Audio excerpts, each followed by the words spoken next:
క్రైస్తలో ఈరోజు దేవుని యొక్క వాగ్దానము కీర్తనలు 118 కీర్తన 6వ వచనం. యెహోవా నా పక్షమున ఉన్నాడు, నేను భయపడను. దేవుడి వాక్యం నిలిచిన గాక. ఆమేన్.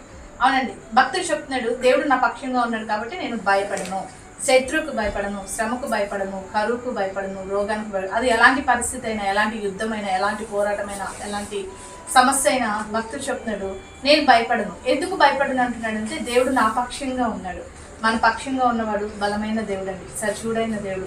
నీ పక్షంగా ఉండి నీ జీవితంలో కార్యం చేసే దేవుడు, నీ పక్షంగా ఉండి నీకు విజయం ఇచ్చే దేవుడు. అందుకే భక్తుడు చెప్తున్నాడు, నేను దేనికి భయపడను, ఎందుకంటే నా దేవుడు నా పక్షంగా ఉన్నాడు అని. ఈరోజు నీ పక్షంగా ధనం లేకపోలేదని, నీ పక్షంగా మనుషులు లేదని, నీ పక్షంగా నీ ఇంటి వారు లేదని అధైర్యపడి కృంగిపోక నీ పక్షంగా నీ దేవుడు ఉన్నాడు. ఆ దేవుడు నీ జీవితంలో బలమైన కార్యాలు చేస్తాడు. కాబట్టి నీ పక్షంగా ఉన్న దేవుడి మీద ఆధారపడుతూ ప్రతి శోధనను జయించి దేవుడి మహిమార్థమే నీ జీవితాన్ని ముందుకు కొనసాగు. అట్రీతిగా నీ పక్షంగా ఉండి దేవుడు నీ జీవితంలో బలమైన కార్యాలు జరిగించును గాక.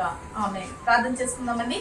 సకల ఆశీర్వాదాలకు కారణభూతుడమైన మా ప్రియ పరలోకపు తండ్రి, నీ బిడ్డలు ఏ విషయంలో కృంగిపోయి ఉన్నారో, ఏ పరిస్థితిని బట్టి భయపడుతున్నారో వారి పక్షంగా నీ ఉండి వారి జీవితంలో జయం దయచేయమని యేసు నామములో ప్రార్థిస్తున్నాం తండ్రి. ఆమేన్.